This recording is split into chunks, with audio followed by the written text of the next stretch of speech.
So your board has committees and/or task forces, but do they have clear terms of reference that can help them be more effective in their operations?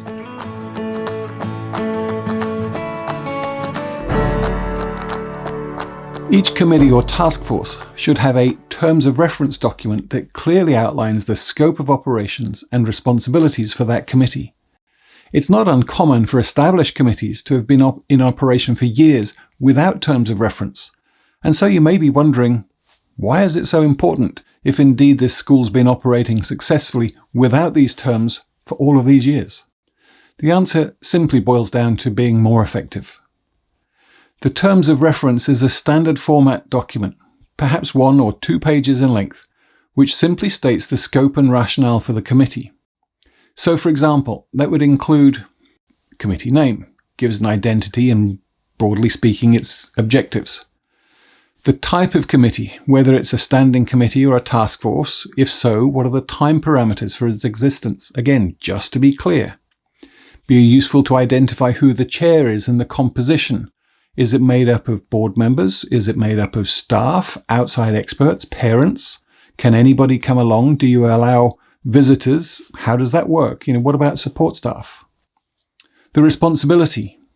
State the purpose. Be concise as to why the committee was formed.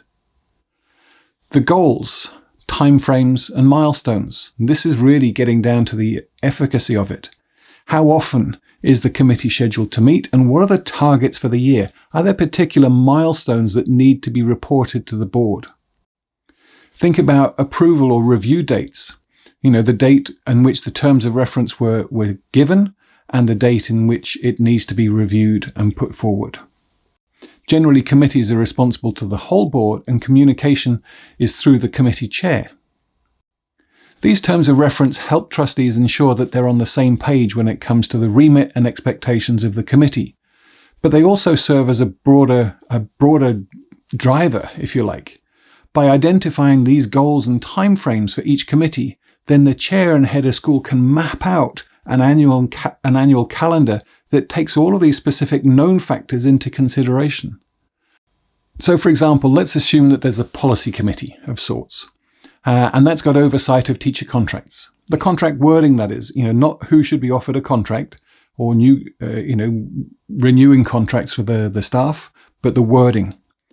So if, for example, part of the contract review is to revise the wording of the contract to maybe include more contact days, more teaching days, increase the contact ratio during the week, or reducing benefits, or change insurance, or any number of other factors, then these could have serious ramifications to the morale of the school, particularly the staff, and the recruitment and retention of staff.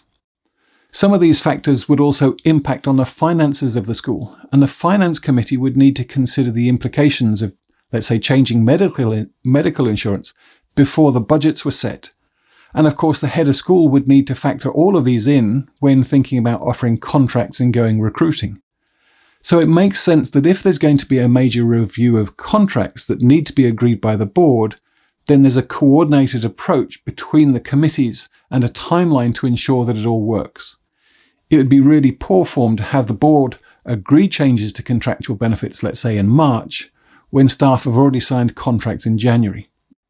So the terms of reference are an ideal opportunity to plan out the work on the known issues, and that all trustees can see the annual calendar and the milestones that need to be achieved.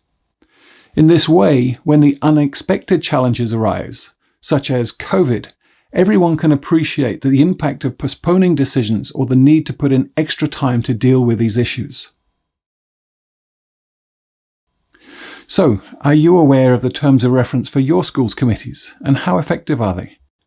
To what extent are they used to help plan for the work ahead? And how might you revise what you have to add more impact to your board's work?